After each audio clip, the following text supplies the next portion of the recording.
Who do you work for? I've been an entrepreneur for most of my life. And I mean, if I look back, I started out babysitting, painting fences, mowing lawns. Heck, I even had a Kool Aid stand. How about you? Did you ever do that? Like a lemonade stand or a Kool Aid stand?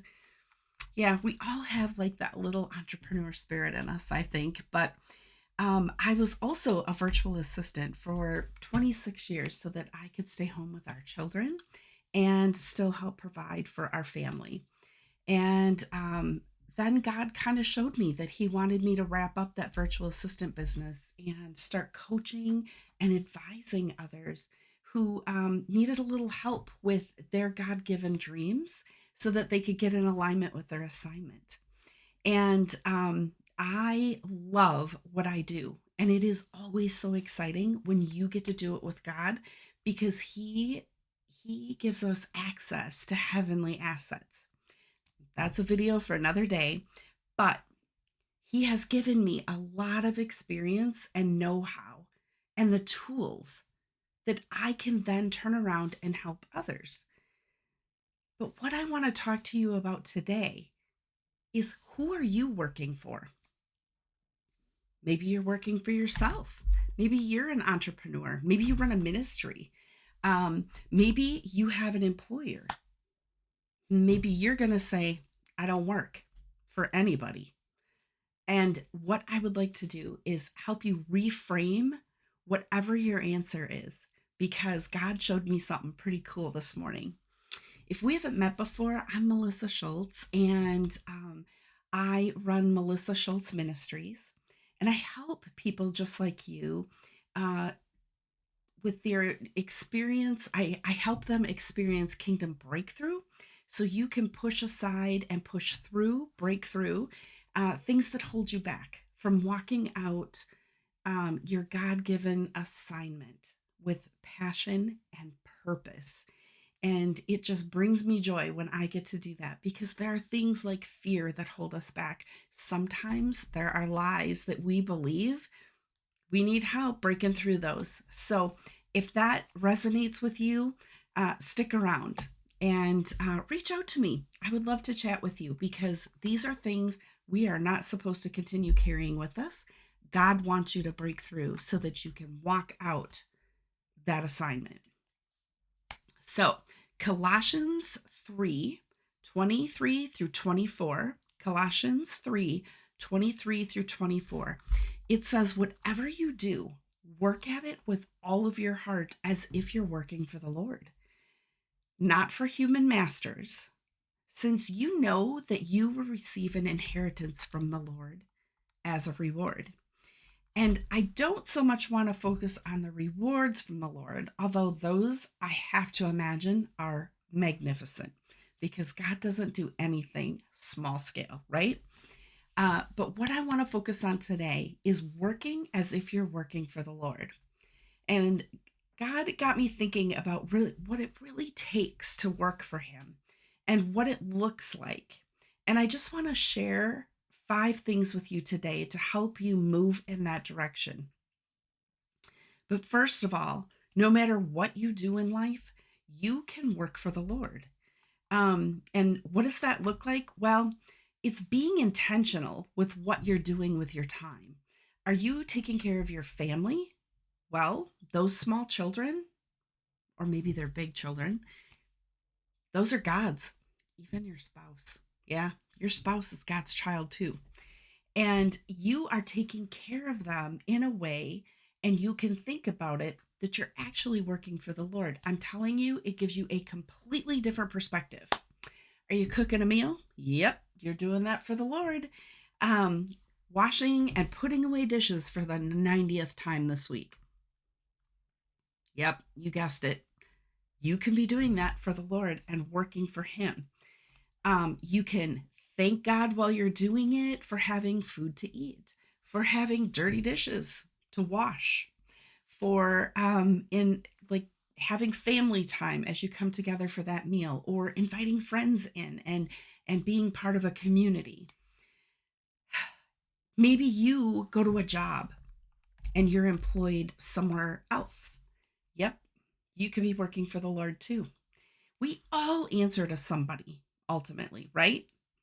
And if you are an entrepreneur, or you run a ministry, um, even if you have employment somewhere, we can all look at God as being our ultimate boss. So I want you to reframe this and think about working for the Lord and what would please Him.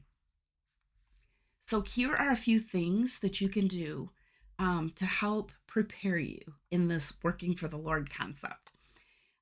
You need to be meeting with Him on a very regular basis. It says in the Bible to just pray about everything. So, what I like to do is as I walk through my day, I have conversations with Him throughout the day.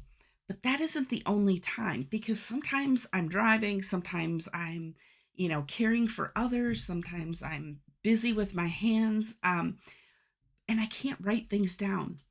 I want us to be people that meet with Him and seek His guidance. I want you writing down what He says. It's powerful, and we need to write it down. I think Habakkuk 2:2 says, write it down, write the vision down, make it plain so that you can run with it. Um, I'm paraphrasing, of course, but it's important for us to write these things down because we're going to forget. So I want you to be meeting with Him. And this isn't a, hey, God, what do you want me to do as you're like running out the door? This is a sit down with a cup of deliciousness. I don't care what that is. I don't care what time of day it is, but sit down with Him and ask Him questions. Ask Him, what are we going to do today, God? What is the next step? And then write it down. Okay. Number 2, you are going to get dressed from head to toe. I'm telling you, it makes all the difference in the world. I have worked from home for a number of years, like I was saying, and there is a completely different feel when you stay in your pajamas or your bathrobe. You're in lounge mode. We've got things to do. And if you are going to get in alignment with your assignment, then you better get dressed and be ready to go. So get dressed from your head to your toes because you aren't going to be ready for any sort of meeting if you're just lounging around. Which leads me to my next thing. Expect divine appointments. What does that look like? I love divine appointments. And that can be anything that is like God lining you up to have a conversation with somebody. And you might be giving an encouraging word. God might be speaking through you to the person that you're interacting with.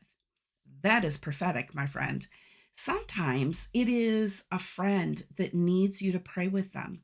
Sometimes it is, well, for me, sometimes it's hanging out with my grandson. It brings me a lot of joy, but I also know that's a divine appointment.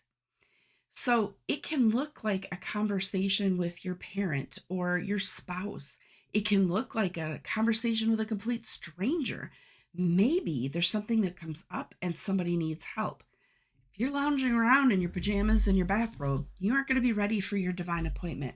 So I want you to be getting dressed and act like you are ready to work for the Lord. You also need to have a plan. This is tip number 3. Tip number 4. You need to have a plan. And what are the things that you and God discussed? Remember, I told you to write them down? That's the plan. Each day you should have at least 1, maximum 3 things that you're going to move forward in your journey. And so write them down so that you can see them and stay focused, because I'll tell you what, that enemy wants to steal those. He doesn't want you focused on anything that's going to bring the kingdom here. So if he can distract you with, I have no idea what God wants to work on. Yes, you do. If you wrote it down, you know. So you need to have focus and that desire to be working for the Lord. Show up. And I want you, 5th tip, ready? Have an attitude of gratitude. And I know that can be hard some days, especially because we do have that enemy that's trying to kill, steal, and destroy. There are times, where you can feel down in the dumps. I get that. I mean, that's the enemy's job. So we need to have an attitude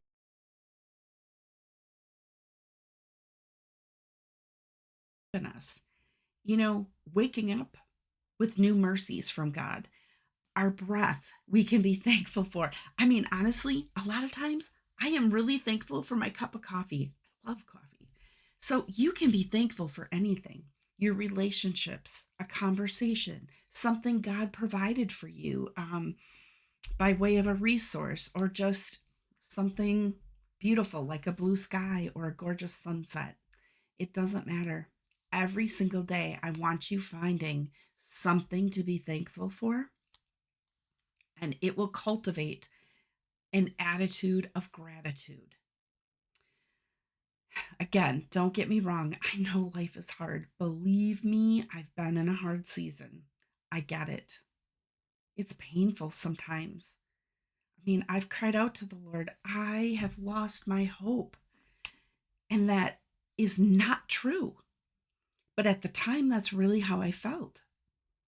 So you can be honest with God, and He will help restore that hope and show you how He is the hope. I am an encourager by nature. It's just how God made me. I didn't always appreciate it like I do now, but you know what God did? He showed me that that serves the people I work with in a really important way, because we all struggle with things. And I just naturally encourage people because that gift comes from the Lord. So when I get to do that, it brings God joy, but it also brings me joy. And it's not something I even have to work at. It's just something that comes natural because that's how He created me. So I can always find something to be thankful for, and so can you. And let's face it, it makes our boss really happy. Um, I know, some people are like, "Woo, you should not be calling him our boss," but I think God likes that. At least in my conversation this morning with him, it was okay as I was writing this out. So I want you to take these 5 tips and I want you to put them into practice. And I would love to hear how that makes a change for you. I really would. So I want you to be ready, and I want you to be hopeful. And I want you to take these 5 tips and implement them into your everyday. I truly pray that this was helpful to you. And I would like to encourage you to consider partnering with my ministry. You can do that with a one-time gift, or you can partner um, on a regular basis. If this blessed you, consider doing that if God moves you in that way. And I would encourage you to check out all the resources I have on my website. And you can go to melissaschultzministries.com and get all of the details there. Be blessed and implement your 5 tips this week.